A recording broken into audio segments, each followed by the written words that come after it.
कहानी साहित्य चैनल में आज हम प्रस्तुत कर रहे हैं मन्नू भंडारी की बेहद संवेदनशील और स्मृतियों से सराबोर कहानी रानी मां का चबूतरा। खातिर हम क्या करेंगे काका। बच्चों को सुलाते सुलाते देर हो गई। फिर बूढ़ी काकी की ओर घूमकर बोली, काकी, कल धन्नी को भी रानी मां के चबूतरे पर दिया जलाने के लिए ले जाना है। ये रानी मां का चबूतरा क्या है? धन्नी ने कुछ कौतूहल से पूछा। खरबूजे के सूखे बीज छीलते हुए काकी बोली, वाह, कल से तुम यहां आई हो और रामी ने तुम्हें चबूतरे की बात भी नहीं बताई? क्या बताए बेटी, हम भागवान हैं जो रानी मां के नगर में बसते हैं। बड़ी भागवंती नारी थी। आज भी मुझे वो दिन याद आता है तो आंखों में आंसू आ जाते हैं। और श्रद्धा से गदगद हो बूढ़ी काकी ने काम को बीच में छोड़कर स्वर्ग में बसने वाली रानी मां को प्रणाम किया। बस्ती वालों के लिए ये कथा कोई नई नहीं थी।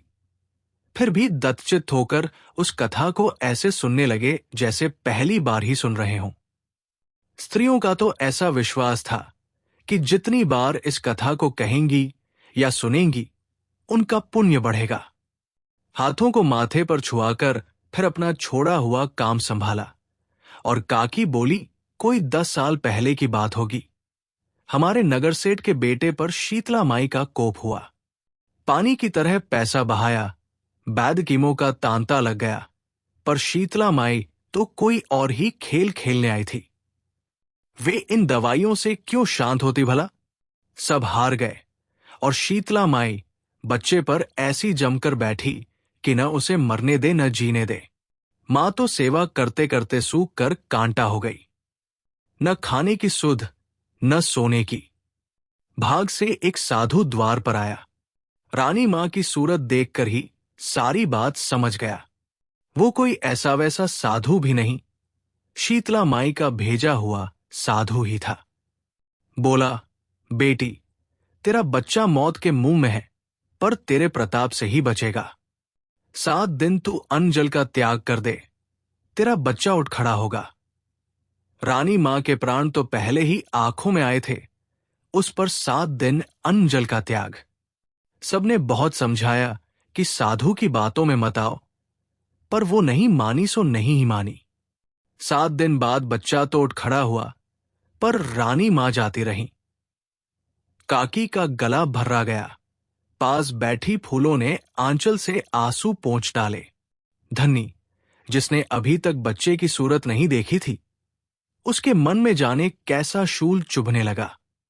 काकी ने टूटा सूत्र जोड़ते हुए कहा, सारा गांव इकट्ठा हुआ उस देवी के दर्शन करने को। अर्थी ऐसे उठी कि राजाम हाराजाओं की भी क्या उठेगी। नगर सेठ ने बहू बीच में ही बात काटकर फूलो बोली, केसर के छींटे की बात तो कहीं ही नहीं। फिर उसने कुछ इस भाव से धन्नी को देखा मानो कह रही हो, इस घटना की रायरत्ती बात केवल काकी ही नहीं, वो भी जानती है। हाँ बेटी, जब उसकी अर्थी उठी तो आसमान से केसर की बूंदें बरसी थी। और तमाशा देखो, इतनी भीड़ में से क्या मजाल जो एक छींटा भी दूसरे पर पड़ जाए। बस खाली अर्थी पर ही पड़ रहे थे छींटे। फिर सेठ जी ने अपने बगीचे में रानी मां की याद में एक चबूतरा बनवाया। हर पूर्णमासी को नगर की औरतें वहां दिया जलाने जाती है, अपने बच्चों के लिए मनौती मानती है। रामी ने जरा काकी की ओर झुककर फुसफुसाते स्वर में कहा, धन्नी को भी इसीलिए बुलाया है काकी कि कल इससे दिया जलवा दूं। ब्याह को 4 साल होने आए, अभी तक कोख नहीं फली। 1-2 साल और बीत गया तो वो किसी और को घर में डाल लेगा। जरूर दिया जलवा, भगवान करेगा तो साल बीतते बीतते गोद में बाल गोपाल खेलने लगेगा। रानी मां का आशीर्वाद कभी अकारथ नहीं जाने का। धन्नी लजा गई। साथ उसने ये भी महसूस किया कि यहां आकर उसने अच्छा ही किया। काकी से जरा दूर बैठा गोपाल, जो बस्ती का सबसे मस्खरा जवान था, बोल उठा, काकी, मैं तो तुम्हारा और तुम्हारी रानी मां का कमाल तब मानूं जब तुम गुलाबी को रास्ते पर लगा दो। नाम मत ले उस चुड़ैल का मेरे सामने। वो कोई मां है, कसाइन है कसाइन। नहीं तो रानी माँ के चबूतरे में तो वो ताकत है कि पत्थर में भी ममता उपज जाए। पर वो तो हेकड़ी वाली, ऐसी कि कभी उधर मुंह भी नहीं करती। भगवान करे उसका सत्यानाश हो जाए। सारी बस्ती पर किसी दिन पाप ला देगी। काका ने स्वर को जरा कोमल बनाकर कहा, क्यों कोस रही है जेठा की मां? बेचारी मुसीबत की मारी है, तुम्हारा तो दूध ही झरता रहता है उसके लिए। बड़ी मुसीबत मारी है। गुलाबी के प्रति काका की इस सहानुभूति से चिढ़कर काकी बोली, मुसीबत की मारी है तो सारी बस्ती मदद करने को तैयार है, पर वो तो हेकड़ी वाली ऐसी कि अपना ठेंगा ऊपर रखेगी। अरे, मैं तो कहूं, जो अपने आदमी को झाड़ू मारकर निकाल दे, वो किसकी सगी होगी? अब आदमी तो उसका था ही, ऐसा कि मारकर निकाल दिया जाए। वो पसीना बहाकर कमाती और वो घर में बैठा दारू पीता। आखिर उसे 2 बच्चे भी तो पालने थे। काका ने फिर गुलाबी का पक्ष लिया। काकी तैश में आ गई और बात रानी मां से सरकर गुलाबी पर आ लगी। बड़े बच्चे पाल रही है मोहजौन सी। सवेरे उस कालकोठरी में बंद करके जाती है तो शाम को आकर खोलती है। गुलाबी के बगल की कोठरी में रहने वाली रामी बोली, काकी, धनी तो आज ही कह रही थी कि जीजी मुझे दिला दो एक बच्चा, मैं पाल लूंगी। वो क्यों देने लगी? वो तो उनको कोठरी में बंद करके मारेगी। काकी अपना वाक्य पूरा भी नहीं कर पाई थी कि दूर खड़ी एक छायाकृति पास आई और बोली, मारूंगी तो अपने बच्चे को मारूंगी, तेरे बच्चे को तो नहीं मारूंगी। तू क्यों मेरे बच्चों की चिंता में सूख रही है? खबरदार जो आगे से नाम लिया मेरे बच्चों का। बड़ी धर्मात्मा बनी बैठी है। गुलाबी की उपस्थिति से क्या स्त्री वर्ग और क्या पुरुष वर्ग, दोनों ही जरा चौंक पड़े। काकी ने बात संभालते हुए कहा, क्यों बिगड़ रही है गुलाबी? हम तो तेरे भले की ही बात कह रहे हैं। बंद करके जाती है, कभी गर्मी में अंदर के अंदर ही घुटकर मर गए तो 5 पैसे का प्रसाद चढ़ाऊंगी, पर मरे भी तो मेरी जान को लगे हुए हैं निगोड़े। तू तो प्रसाद चढ़ाएगी, पर सारी बस्ती को तो हत्या लगेगी। हमें क्यों पाप में सान रही है? आहा, बड़े आए बस्ती वाले। पहले कोठरी खोल कर जाती थी तो मेरा छोरा सरकते सरकते मोरी में आकर गिर गया। किसी ने उठाया तो नहीं। बड़े अपने बनते हैं। छोरा भी तो जाने किस माटी का बना हुआ है। सारे दिन मोरी के सड़े पानी में सड़ता रहा, पर मरा नहीं। मर जाता तो पाप कटता।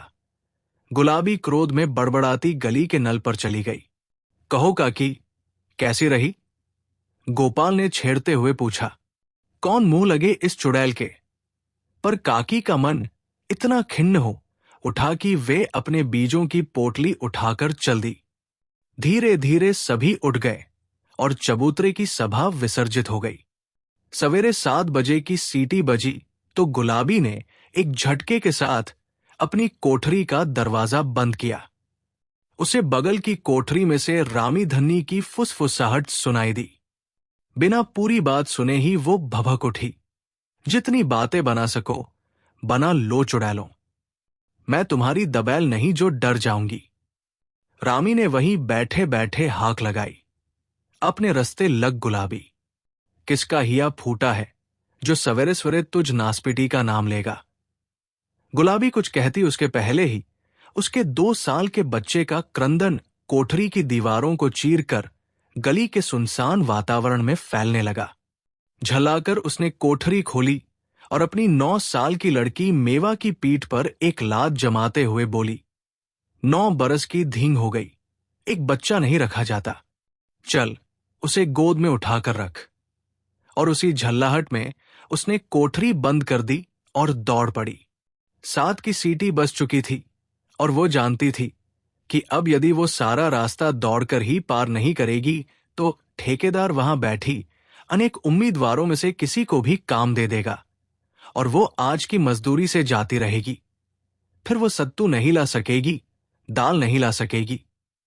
उसने गति और बढ़ा दी। उस समय वो भूल गई कि रामी ने उसे नासपीटी कहा है या कि उसका बच्चा रो रहा है।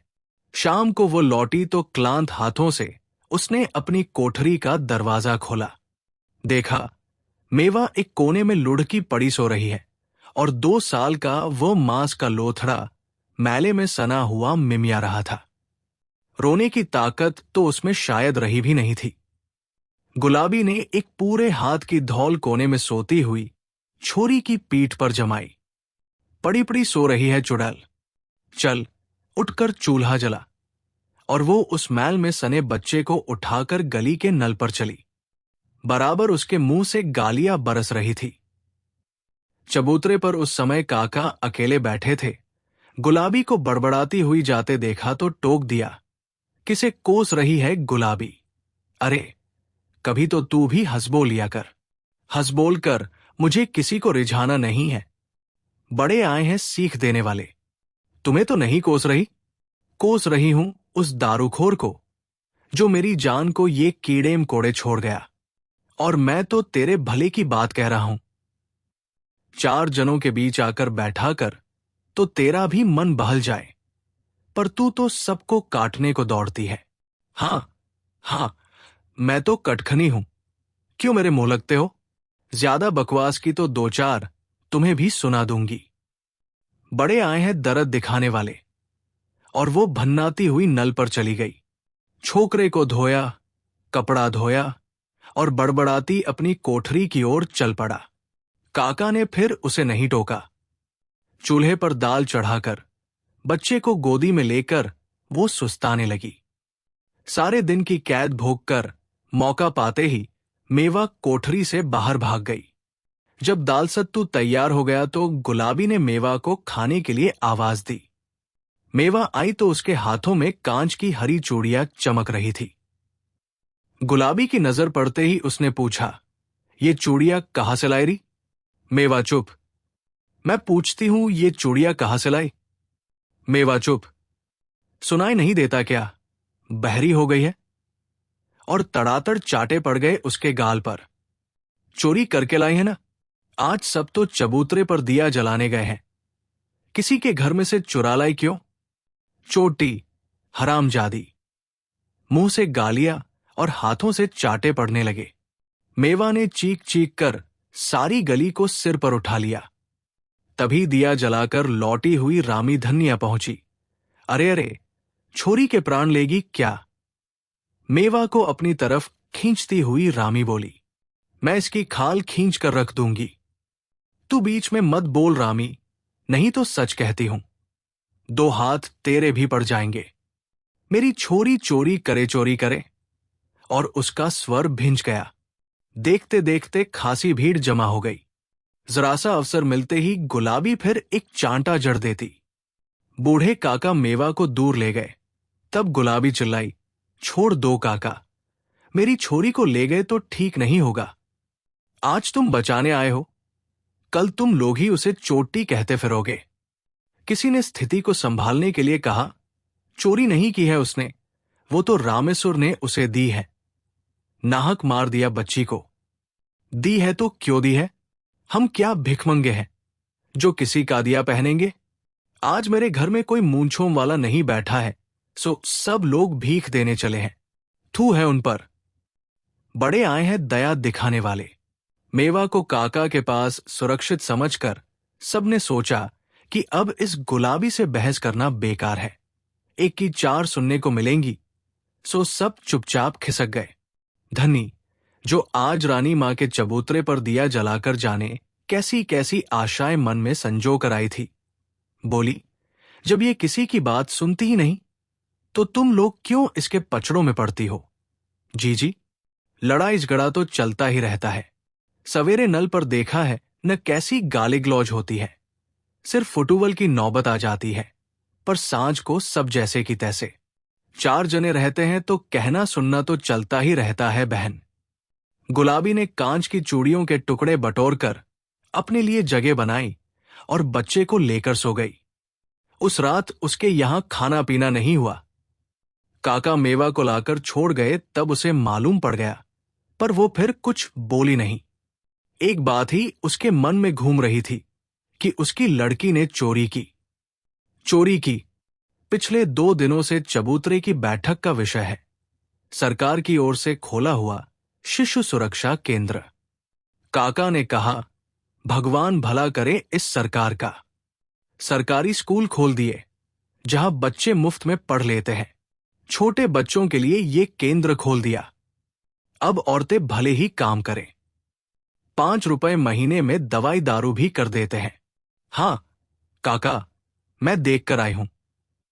छोटे छोटे पालने बने हैं, ढेर सारे खिलौने हैं, दाइया है। बच्चों को शीशी से दूध पिलाया जाता है, पालनों में सुलाया जाता है, बड़े आराम से रखते हैं। धन्नी ने सोचा, उसको बच्चा होगा तब वो यही आकर रह जाएगी। उसके गांव में तो ऐसा होगा नहीं। अपने बच्चे को पालने में सुलाने और शीशी से दूध पिलाने का सपना उसकी आंखों में साकार होने लगा। गोपाल बोला, गुलाबी से कहो काका कि अपने बच्चे को वहां भर्ती करवा दे। तू ही कहना, बड़ा आया है गुलाबी का हितू। याद नहीं है जब मेवा को स्कूल में डालने को कहा था तो कैसी गुर्राई थी। तुम लोग तो बावलों जैसी बातें करती हो। मेवा को वो स्कूल में डाल देती तो उस छोरे को कौन रखता? तो अच्छी तरह मना करती। वो तो बस काटने को दौड़ती है। अरे धीरे बोल काकी, नहीं तो अभी कहीं से निकलकर बम गिराने लगेगी। जब उसकी बात करो तभी टपकी। पर उस दिन गुलाबी नहीं टपकी। दूसरे दिन जब चबूतरे पर बैठक लगी तब भी इसी तरह की चर्चा चल रही थी। गुलाबी अपनी लड़की मेवा को ढूंढती हुई आई तो काका ने बात चलाई। अरे गुलाबी, देख, तेरे छोरे के लिए सरकार ने केंद्र खोल दिया है। वहां नाम लिखा दे अपने बच्चे का। सरकार मेरी कसम है ना, जो केंद्र खोल देगी मेरे लिए। ये सब तो पैसे वालों के चोचले हैं। मेरे कौन मर्द कमाने वाला बैठा है जो 5 रुपए महीने दे दिया करेगा? बस्ती वाले चंदा कर देंगे री। तू जाकर नाम लिखा। किसी के दानपुन पर पलने वाली नहीं है गुलाबी। थूकती है तुम्हारे चंदे पर। और अपनी लड़की को घसीटती हुई गुलाबी वहां से चली गई। लो और खाओ लड्डू, काकी ने चिढ़ाते हुए कहा। बिना गुलाबी से 2-4 झिड़कियां सुने इन्हें चैन नहीं। आज रामी नहीं आई। बात का प्रसंग बदलने के लिए काका ने पूछा। धन्नो को विदा करने गई है। और इधर उधर की बातें करके सभा समाप्त हुई। दूसरे दिन गुलाबी ने उठकर उसकी कोठरी की दीवार पर लगाए हुए सुरक्षा केंद्र के विज्ञापन को फाड़ फेंका। जहां कहीं भी उसे विज्ञापन दिखाई देता वो उसे फाड़ डालती।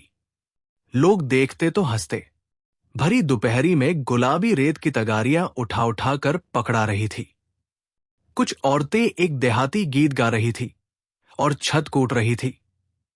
ठेकेदार रह रहकर कुछ आदेश देता जा रहा था। गुलाबी का ध्यान अपने काम में था, पर अचानक ठेकेदार का स्वर उसके कान में पड़ा। पूरी बात तो वो नहीं सुन पाई, बस इतना सुना, इसी तरह तो जरा से आंधी पानी से घरों की छतें टूट जाती है। जरा अच्छी तरह उसने आसमान की तरफ देखा। कहीं बादल नहीं थे। फिर भी उसका हाथ रुक गया और उसके सामने उसकी कोठरी की टूटी फूटी छत घूम गई। यदि किसी दिन छत गिर जाए तो? हाथ चलाए ना, कड़क कर बगल वाली औरत ने कहा। वो कब से रेत की तगारी लिए खड़ी थी। एकाएक गुलाबी को होश आया। चला तो रही हूं। कौन तेरे बाप की नौकर हूं जो हुक्म चला रही है? शाम को गुलाबी जब घर लौटी तो ठेकेदार से थोड़ी सी सीमेंट और चूना मांग लाई। खा पी कर जब सब सो गए तो गुलाबी के घर से खटरपटर की आवाज शुरू हुई। गली में सोए हुए गोपाल ने पूछा, आधी रात को क्या कर रही है गुलाबी? तेरी कब्र खोद रही हूं। जाने कैसे लोग हैं इस बस्ती के कि गुलाबी के काम में टांग अड़ाए बिना इस ससुरों की रोटी हजम नहीं होती। मर चुड़ैल। और गोपाल सो गया। उस दिन सारी रात कोठरी में कुछ न कुछ होता ही रहा। दूसरे दिन रामी ने आकर चबूतरे की बैठक पर सूचना दी कि गुलाबी काम से लौटी, खाया पिया और फिर बच्चों को बंद करके कहीं चली गई। जब रामी ने पूछा तो गुर्रा कर बोली, जा रही हूं अपने खसम से याराना करने। तू भी चलेगा क्या? साथ ही रामी ने यह भी बताया कि उस बात को घंटा भर हो गया है पर अभी तक गुलाबी नहीं लौटी। बच्चे दोनों बंद पड़े हैं। कुछ कौतूहल और कुछ उपेक्षा मिश्रित क्रोध से सारी बैठक गूंजने लगी। क्यों गई, कहाँ गई, इस तरह तो बच्चे मर जाएंगे, ये कैसी माँ है, आदि अनेक बातें उठीं और खत्म हो गई। जानने की इच्छा सबके मन में थी, पर किसी में साहस नहीं था जो आने पर उससे पूछ सके। गुलाबी का ये काम जब दैनिक हो गया, तब तो कौतूहल का निवारण परम आवश्यक हो गया। बिना उस बात को जाने सबका जीना जैसे दूभर हो गया। काका ने अनुमान से कहा, कहीं चौका बर्तन का काम करने जाती होगी, और कहा जाएगी बेचारी। तुम्हारे लिए होगी बेचारी। काकी ने गुर्राते हुए कहा, हत्यारिन कही की। क्यों जाती है चौका बर्तन करने, मजदूरी में क्या गुजर नहीं होती। मुझे तो इसके लक्षण अच्छे नहीं नजर आते। बच्चों की जान ले लेकर धन कमाएगी, क्या करना है उसे पैसे का, क्यों परनिंदा करती हो। उसकी वो जाने। बाहर से आते हुए गोपाल ने कहा, काका चलो तुम्हें सिनेमा दिखा लाओ। पर काकी को इस समय ये मजाक नहीं भाया। वो गुलाबी की ही बात सोच रही थी। उसने धीरे से रामी से कहा, तू तो उसके पास वाली कोठरी में रहती है, जरा नजर रखा कर न उधर। 10-12 दिन हो गए और ये पता नहीं लगा कि आखिर वो चुड़ैल बच्चों को बंद करके जाती कहाँ है। कोशिश तो करती हूं काकी, पर पता नहीं लगता। एक दिन तो मन हुआ कि पीछे पीछे जाओ, पर उस मुहौसी का क्या भरोसा, पलट कर हाथ ही चला दे। 15 दिन और बीत गए, पर कोई नहीं जान सका कि गुलाबी कहा जाती है। कुछ तो रहस्य का उद्घाटन न होने के कारण और कुछ बच्चों की यातना देखकर सबका आक्रोश बढ़ता जा रहा था। पर गुलाबी से पूछने का साहस किसी को नहीं होता। उस दिन भी बैठक में यही बातें हो रही थी कि रामी ने आते ही खुशखबरी सुनाई। देखा काकी, रानी मां के चबूतरे पर जलाया दिया कभी अकारथ नहीं जा सकता। धन्नी के गांव से चिट्ठी आई है, उसका बाजपन आखिर दूर हुआ। काकी ने श्रद्धावश रानी मां के आगे हाथ जोड़ दिए। गोपाल जब भी काकी को इस मुद्रा में देखता है, मजाक करने के लिए उसका मन मचलने लगता है। बोला, काकी, सारी बस्ती पर तेरा इतना रौब है, तू गुलाबी से दिया नहीं जलवा सकती है। कल पूनो है, दिया जलवा दे तो तेरा रौब मानो। वो जाए ही नहीं तो मैं क्या करूं। झल्लाकर काकी ने कहा, तू कहे तो मैं कंधे पर उठाकर ले जाऊं। हंसते हुए गोपाल ने कहा, जाने कब से गुलाबो वहां खड़ी थी। ये बात सुनी तो आग बरसाने लगी। आया है बड़ा गुलाबों को ले जाने वाला, हाथ तो लगाकर देख। असल मर्द का बच्चा हो तो आ जाना कल। फिर औरतों को लक्ष्य करके बोली, तुम्ही मां बन बन कर लाड लड़ाओ, अपने बच्चों के और दिया जलाओ चबूतरे पर। मैं तो कसाइन हूं, हत्यारिन हूं। जब ये नासपीटे मर जाएंगे तो उस दिन इकट्ठा ही दिया जलाऊंगी। बड़ी सब गुलाबी की चिंता कर करके मरी जा रही है चुड़ैल, और वो अंधेरे में ही गायब हो गई। दूसरे दिन जब सब घरों में चबूतरे पर जाने की तैयारियां हो रही थी, गुलाबी अपनी कोठरी में बैठकर बच्चों के लिए सत्तू घोल रही थी। सत्तू घोलकर उसने मेवा के सामने सरका दिया। मेवा ने पूछा, तू क्या खाएगी?